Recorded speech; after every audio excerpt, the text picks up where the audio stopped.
বিসমিল্লাহির রহমানির রহিম। আসসালামু আলাইকুম। আপনাদের সঙ্গে আছি আমি এইচ এম বিজয় ইসলাম। আজকে আমি আলোচনা করব বাংলাদেশের বর্তমান রাজনৈতিক প্রেক্ষাপট নিয়ে। এই যে দুই পাকিস্তান আলাদা হলো, কেন আলাদা হলো? এটা কিন্তু সম্পূর্ণ ভারতের চক্রান্তে এবং আওয়ামী লীগের সহযোগিতায়। ভারতের চক্রান্তে আওয়ামী লীগ দুই পাকিস্তানকে আলাদা করতে চেয়েছিল এবং তারা সফলও হয়েছে। তারা যে 6 দফা দাবি তুলেছিল আওয়ামী লীগ, সেই 6 দফা দাবি একদমই ভুল ছিল। কোনো যৌক্তিকতা ছিল না 6 দফা দাবির। বরং পশ্চিম পাকিস্তান পূর্ব পাকিস্তানের সুবিধা ভালোই দিচ্ছিল। অনেক দূরে সেহেতু আসলে ওইভাবে পরিচালনা করা সম্ভব হচ্ছিল না। তবে বাংলাদেশের মানুষের যে আয় রোজগার ছিল, মানে পূর্ব পাকিস্তানের, সেই হিসাবে পশ্চিম পাকিস্তান কিন্তু সুবিধা ভালোই দিচ্ছিল। হয়তো আপনারা এখন আমাকে বলতে পারেন যে আমি রাজাকার, কিন্তু আসলে না। আপনি ইতিহাসটা ভালো করে পড়ে দেখেন, ভালো করে জেনে দেখেন। আমি এখন যেটা বললাম এটাই আসলে সত্যি। ওই সময় ভারতের চক্রান্তে, আরো কিছু মহলের চক্রান্তে সবার মধ্যে একটা রব উঠেছিল কিছু সামান্য ইস্যুকে সামনে এনে, যে আমরা আহ, দুই পাকিস্তানকে আলাদা করব, আমরা পশ্চিম পাকিস্তান থেকে বিভক্তি হয়ে আমরা আলাদা রাষ্ট্র গঠন করব, আমাদের আলাদা পরিচয় থাকবে, আমরা স্বাধীন হব। কিন্তু এই স্বাধীনতা আসলে একটা পরাধীনতা। আমরা পাকিস্তান দুই পাকিস্তানকে ভাগ করে আলাদা হয়েছি এবং ভারতের অধীনস্থ হয়েছি। আমরা কিন্তু এই 54টা বছর ভারতের গোলামি করেছি। যে দলে আমরা ক্ষমতায় এসেছি সবাই কিন্তু আমরা ভারতের গোলামি করেছি, বিশেষ করে আওয়ামী লীগ। আওয়ামী লীগ কিন্তু একদম পুরোপুরিভাবে ভারতের গোলামি করে গেছে। এবং এই 24 সালে যদি ছাত্র জনতার গণঅভ্যুত্থান না হতো, এই শহীদরা যদি জীবন দিয়ে বাংলাদেশকে মুক্ত না করতো, আমাদেরকে দাসত্ব মুক্ত না করতো, তাহলে কিন্তু ভারত আমাদের বাংলাদেশকে একদম গিলে ফেলতো। আমাদের আকাশ পথ ভারতের দখলে, আমাদের বন্দরগুলো ভারতের দখলে, আমাদের বাংলাদেশের বুকের উপর দিয়ে ভারতের রাস্তা, মানে সবকিছু কিন্তু একদম দিয়ে দিচ্ছিল। ভারতটা আস্তে আস্তে মানে বাংলাদেশকে আস্তে আস্তে ভারত একদম গিলে খেয়ে ফেলতো। তখন আর আমাদের কিছুই করা থাকতো না। তো এই যে ভারত বাংলাদেশকে আস্তে আস্তে তাদের নিজের করে নিচ্ছিল, এইটাই কিন্তু 1971 সালের সফলতা ভারতের জন্য। তবে জামায়াতে ইসলাম ওই সময় দাবি করেছিল যে আমরা মুসলিম, আমরা ভাই ভাই। পূর্ব পূর্ব পাকিস্তান, পশ্চিম পাকিস্তান, আমরা একে অপরের ভাই, আমরা আলাদা হব না। আমাদের নিজেদের মধ্যে আমরা কোনো ফ্যাসাদ, দ্বন্দ্ব কিছু তৈরি করব না। আমাদের মধ্যে যে সমস্যাগুলো রয়েছে আমরা সেগুলো সমাধান করে আমরা একত্রিত বসবাস করব, আমরা ভাই ভাই একসাথে থাকব। এটা জামায়াতে ইসলামের চাওয়া ছিল। কিন্তু এর জন্য যে জামায়াতে ইসলাম এই পূর্ব পাকিস্তানের সাধারণ মানুষের উপর আক্রমণ করেছিল, তাদের গুলি করে হত্যা করেছিল, তাদের উপরে লাঠিচার্জ করেছিল, নো, এরকম কোনো কিছুই না। আপনি মুক্তিযোদ্ধাদের কাছে শুনে দেখেন ওই সময় জামায়াতে ইসলাম এমন কিছু করেছিল কিনা। সবাই বলবে না, জামায়াতে ইসলাম এরকম কিছু করেনি। তবে তারা লিখিত কিছু বিবৃতি দিয়েছিল, দু এক জায়গায় হয়তো কিছু সমাবেশও করেছিল। এ বিষয় নিয়ে তারা কথা বলেছিল যে আসলে আমরা চাই না যে আমাদের দেশটা আলাদা হয়ে যাক, আমরা আলাদা হয়ে যাই, আমাদের ভাই ভাই যুদ্ধ লাগুক, দ্বন্দ্ব লাগুক। এটা আসলে যৌক্তিক ব্যাপার। এ বিষয়ে আপনাকে ছোট্ট একটা উদাহরণ দেই।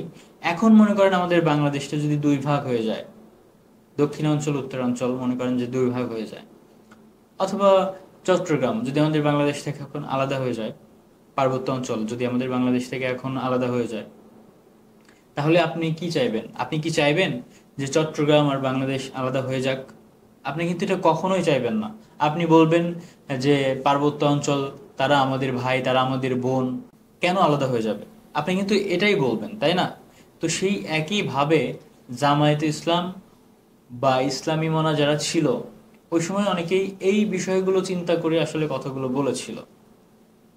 আমরা এখন এই অবস্থাতে থেকে যদি আমরা ওই পূর্বের বিষয়গুলো নিয়ে চিন্তা করি, তাহলে আমাদের মাথায় আসলে একটা জিনিসই আসবে যে পাকিস্তান বাংলাদেশ। বাট নো, এখানে পাকিস্তান বাংলাদেশের কোনো বিষয় না, এখানে শুধু পাকিস্তানেরই বিষয়। কারণ ওই সময় পাকিস্তান আলাদা হবে কি না, শুধু এই প্রশ্নটাই সবার মধ্যে ছিল। এই বিষয় নিয়েই সবাই কথা বলছিল, মানে জামায়াত ইসলাম কথা বলছিল। এখন যেমন আমাদের বাংলাদেশ, এখন যদি মনে করেন যে বাংলাদেশ বিভক্ত হয়ে আরেকটা দেশ হবে, সেই দেশের নাম হবে পার্বত্য দেশ। এখন কি আমরা পার্বত্য দেশ সম্পর্কে জানি? পার্বত্য দেশ সম্পর্কে আমাদের কোনো কল্পনা আছে? পার্বত্য দেশের প্রতি আমাদের কোনো ভালোবাসা আছে? আলাদা করে কিছুই কিন্তু নেই। ওই সময়ও পাকিস্তানের মানুষের কিন্তু ওই বাংলাদেশ সম্পর্কে জানা ছিল না, বাংলাদেশের প্রতি ভালোবাসা ছিল না, কোনো কিছুই ছিল না। তো আমরা বাংলাদেশে অবস্থান করছি বর্তমানে, আমরা কখনোই চাইবো না যে চট্টগ্রাম আমাদের থেকে আলাদা হয়ে যাক, আমাদের বাংলাদেশের আয়তন কমে যাক, চট্টগ্রাম আমাদের বিরুদ্ধে আবার যুদ্ধ করুক। এটা কিন্তু আমরা কখনোই চাইতাম না। একইভাবে পাকিস্তান কখনো চাইতো না, বা যারা প্রকৃতপক্ষে তখন পাকিস্তানকে ভালোবাসতো তখনও তারা চাইতো না যে দুই পাকিস্তান আলাদা হয়ে যাক, এক পাকিস্তান আবার ভারতের দালালি করুক, আর এক পাকিস্তানের বিপক্ষে যুদ্ধ করুক। এরকমটা কখনোই চাইতো না, এই জন্য কিছু বিবৃতি দিয়েছিল। এটা আমার দৃষ্টিকোণে, আপনারা যদি আসলে মন থেকে যদি বিষয়টা চিন্তা করেন, এটা কিন্তু আসলে কোনো রাজাকারের চিন্তাধারা না, এটা একটা প্রকৃত দেশপ্রেমিকের চিন্তাধারা ছিল। তবে এটা আমরা সবাই বিশ্বাস করি, যখন পশ্চিম পাকিস্তান আমাদের উপরে আসলে নিরুপায় হয়ে আক্রমণ চালালো, তখন আমরা কিন্তু প্রতিরোধ গড়ে তুলেছি। তখন হিন্দু, মুসলিম, ছাত্র জনতা, রাজনৈতিক দলগুলো কম বেশি সবাই কিন্তু তখন যুদ্ধে ঝাঁপিয়ে পড়েছে। সবাই মিলে কিন্তু তখন বাংলাদেশকে, পূর্ব পাকিস্তানকে স্বাধীন করার চেষ্টা করেছে, রক্ষা করার চেষ্টা করেছে যুদ্ধ চলাকালীন সময়ে। তখন কিন্তু আর ওইভাবে কেউ বাধার সৃষ্টি করেনি, বাংলাদেশের বিপক্ষে যায়ওনি। তো যুদ্ধ যখন লেগেই গেল, তখন তো আর কিছু করার নাই। তখন অবশ্যই পশ্চিম পাকিস্তানের সাথে যুদ্ধ করতে হবে, আমাদের দেশকে স্বাধীন করতে হবে, দেশের আমাদের আলাদা একটা পরিচয় হবে। সেটা হয়েছে, কিন্তু হয়ে তো আমাদের কোনো লাভ হয় নাই। এই যে ধরেন, আর একটা উদাহরণ আমি দেই, সেটা হচ্ছে উত্তর কোরিয়া, দক্ষিণ কোরিয়া। দুই কোরিয়া কিন্তু এক ছিল, মাঝখানে আমেরিকা যায়, মনে করেন দুই কোরিয়াকে আলাদা করে দিয়েছে। রাশিয়া অনেক চেষ্টা করছিল দুই কোরিয়াকে একত্রিত করার বা এক রাখার, ওই সময়ে সোভিয়েত ইউনিয়ন।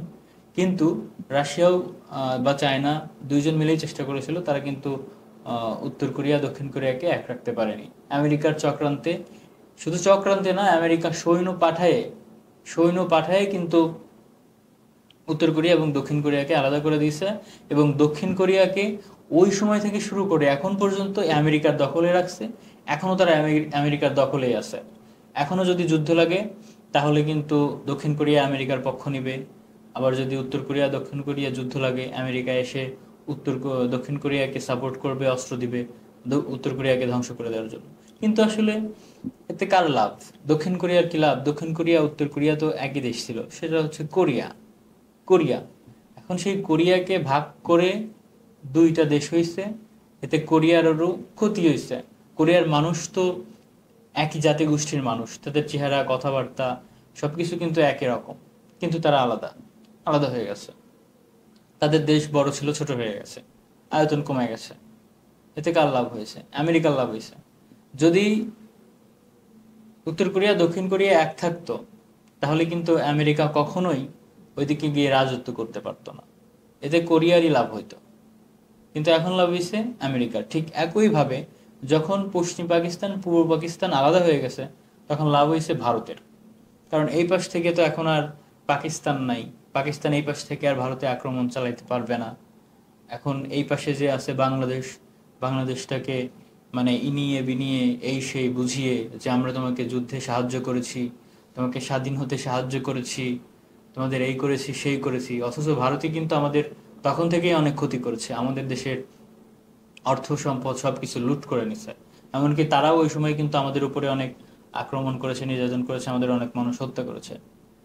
তো এইভাবে ভারত আমাদের উল্টাপাল্টা বুঝিয়ে আমাদেরকে আলাদা করে তারপরে এখন আমাদের দেশটাকে তারা দখল করে নেওয়ার একটা পায়তারা করছিল। এই 2024 সালে এসে আমরা এখন সম্পূর্ণরূপে সেই চক্রান্ত থেকে মুক্ত হয়েছি। কিন্তু দক্ষিণ কোরিয়া, উত্তর কোরিয়া তারা কিন্তু আমেরিকার চক্রান্ত থেকে আজ পর্যন্ত মুক্ত হতে পারেনি, আর কোনোদিন পারবে কিনা এটা অনিশ্চিত।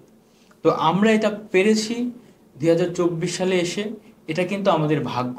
আর আমরা এই ভাগ্যটা আসলে অর্জন করতে পারছি একমাত্র শহীদদের কারণে, যারা 24-এ রক্ত দিয়ে, জীবন দিয়ে আমাদের এই দেশটাকে দ্বিতীয়বারের মতো পূর্ণাঙ্গ স্বাধীন করেছে, আমাদেরকে ভারতের দাসত্ব থেকে মুক্ত করেছে।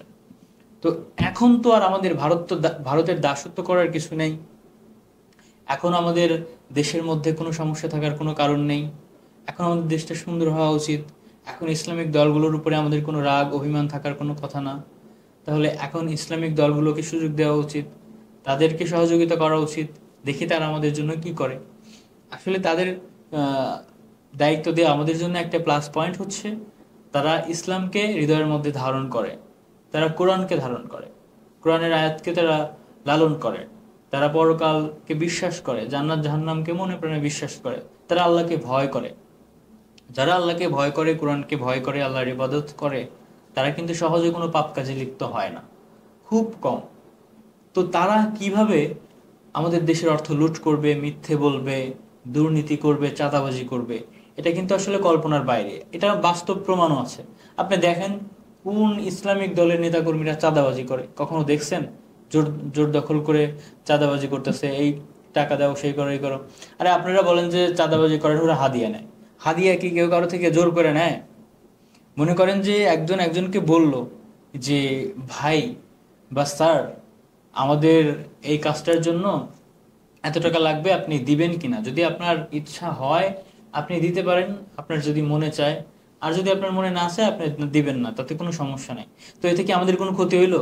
আপনার কাছে টাকা আছে, আপনার কাছে এসে হাদিয়া চাইলো, আমি বলছি না যে হাদিয়া নেয়, কিন্তু আমি কথার কথা বলছি। মনে করেন যে চাইলো, কিন্তু আপনি বললেন যে না আমি হাদিয়া দিব না, তারা কি এখন আপনাকে ধরে মারবে নাকি জোর করে নিবে? বলেন, নিবে? কখনোই নিবে না। তো এতে দোষ কি? দোষের কিছু নাই।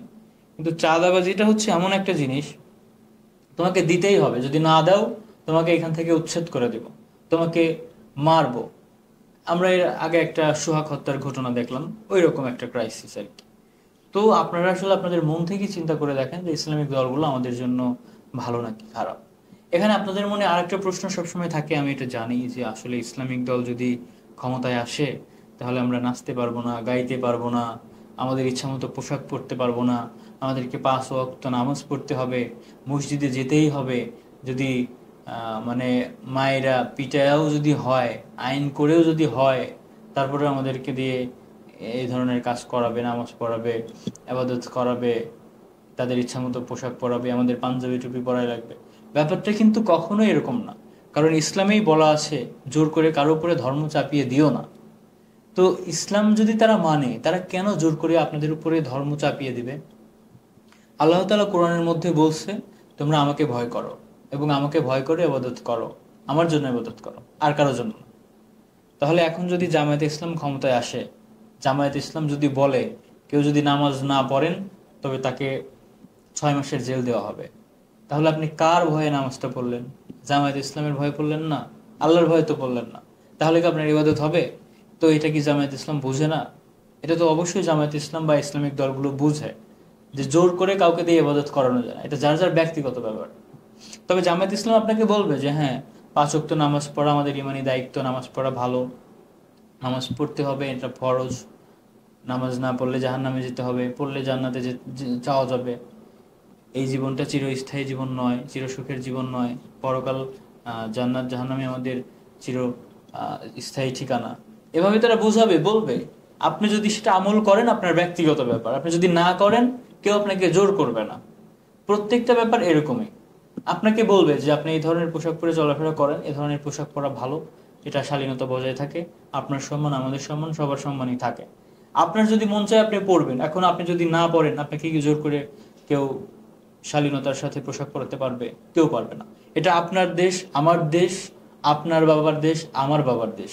এটা জামায়াত ইসলামের বাবার দেশ না, বা বিএনপির বাবার দেশ না, এনসিপির বাবার দেশ না, আওয়ামী লীগের বাবার দেশ না, কারো বাবার দেশই কিন্তু না। তাহলে এই দেশে আমাদের প্রত্যেকেরই একটা স্বাধীনতা রয়েছে, আপনার উপরে কেউ কখনো জোর করতে পারবে না।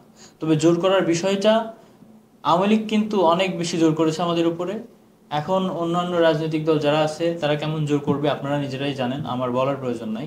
তবে ইসলামিক দলগুলো, আমি আপনাদেরকে নিশ্চয়তা দিতে পারছি, আমি আপনাদেরকে নিশ্চিতভাবে বলতে পারছি, তারা অন্তত আপনাদের উপরে জোর করবে না, লাঠিচার্জ করবে না, আপনাদের উপর বেআইনিভাবে কোনো মামলা দেবে না, আপনাদের উপর কিছু চাপিয়ে দেবে না, এটুকু আমি নিশ্চিত বলতে পারি। বরং দেশে সবকিছু স্বাভাবিক থাকবে, দেশ থেকে চাঁদাবাজি দূর হবে, অন্যায় অপরাধ দূর হবে, যারা নারী নির্যাতন করবে, ধর্ষণ করবে, হত্যা করবে, তাদের শাস্তি এখন যে সময় হয় ওই সময় আরো দ্রুত সময়ে হবে এবং আরো কঠোর হবে। এটা নিশ্চিত যে চুরি, ডাকাতি, ছিনতাই, হত্যা, ধর্ষণ, এগুলোর শাস্তি এখন যেরকম আছে এর থেকে দ্বিগুণ বা তার থেকে বেশি হয়ে যাবে এবং আরো দ্রুত সময়ের মধ্যে হবে। এতে কি হবে? আমাদের দেশে অপরাধ কমে যাবে, চাঁদাবাজি দুর্নীতি হবে না, আমাদের অর্থ সম্পদ কেউ লুট করবে না, তাহলে আমাদের দেশের উন্নয়ন উন্নতি হবে। দেশের উন্নয়ন কেন হয় না? অর্থ লুট হয়ে যায় বলেই তো উন্নয়ন হয় না। যদি ইসলামিক দলগুলো এসে যদি অর্থ লুটটা আটকাতে পারে, তাহলে সে অর্থটা কি হবে? সে অর্থটা আমাদের দেশের উন্নয়নের কাজে লাগবে, তখনই তো আমাদের দেশের উন্নয়ন হবে, তাই না? আমি আপনাদেরকে আরেকটা উদাহরণ দেই। দুবাই কিন্তু ইসলামিক রাষ্ট্র, কাতার ইসলামিক রাষ্ট্র, সৌদি আরব ইসলামিক রাষ্ট্র। সে দেশগুলো কি উন্নত রাষ্ট্র না? মানে উন্নয়নশীল রাষ্ট্র না? পৃথিবীর সবচাইতে উচ্চতম ভবন হচ্ছে এখন দুবাইতে, তাহলে সেটা কি উন্নত রাষ্ট্র না? দুবাইতে মনে করেন যে দুবাইয়ের যারা মালিক তারা তো সবাই শেখ, সবাই তো মনে করেন যে বড় বড় জুব্বা পরে থাকে। তারা কি দেশটাকে পরিচালনা করছে না? তারা তো দেশটাকে পরিচালনা করছে। দুবাইতে কি মানুষ ইচ্ছা স্বাধীন মতো পোশাক পরতে পারে না? দুবাইতে বাংলাদেশের থেকে অনেক বেশি অপকর্ম হচ্ছে, সেখানে মানুষ ইচ্ছা মতো পোশাক পরে। আবার দেখা যায় যে দুবাইতে আপনার রাস্তায় যদি একটা ময়লা ফেলা হয়, সেই ময়লা ফেলার কারণে আপনাকে তাৎক্ষণিকভাবে জরিমানা দিতে হবে। কোত্থেকে ক্যামেরা দেখবে, কোত্থেকে পুলিশ চলে আসবে, আপনি টেরও পাবেন না, আপনাকে জরিমানা দিতে হবে। আবার আপনি সমুদ্র পাড়ে গিয়ে সমুদ্র পাড়ে মানি ব্যাগ, টাকা পয়সা, ফোন রেখে আপনি 1 ঘন্টা, 2 ঘন্টা, 5 ঘন্টা সারাদিন গোসল করবেন। গোসল শেষে এসে দেখবেন আপনি যা যা কিছু যেমন রাখছিলেন সবকিছু ওই রকমই আছে, কেউ হাতও দেয় নাই। তো দুবাইয়ের মতো দেশে, দুবাই তো ইসলামিক রাষ্ট্র, সেখানে এরকম হয়েছে, এরকম নিয়ম, এত সুন্দর সিস্টেম হয়েছে। তো আমাদের দেশে ইসলামিক দল ক্ষমতায় আসলে এরকম কেন হবে না? অবশ্যই হতে পারে। তো যাই হোক, সব কথার শেষ কথা, এতদিন তো আমরা অনেক রাজনৈতিক দল দেখলাম, এবার আমরা একটু ইসলামিক দলগুলোকে ক্ষমতায় দেখি, তাদেরকে 5টা বছর সময় দিয়ে দেখি। 5 বছর অন্তত আমরা সহ্য করি, মনে করেন যে 5 বছর আমাদের একটু কষ্ট হলো, 5 বছর আমরা সহ্য করে দেখি যে আসলে তাদের কমিটমেন্ট কেমন, তাদের পরিচালনা কেমন, তাদের নীতি কেমন, তাদের রাজনীতি কেমন। তারপরে আমরা বুঝতে পারবো যে আসলে আমাদের বাংলাদেশের ভবিষ্যৎটা কি। যাই হোক, অনেক কথা বলে ফেললাম, আর বেশি কিছু বলবো না। সবাই ভালো থাকবেন, সুস্থ থাকবেন। আসসালামু আলাইকুম।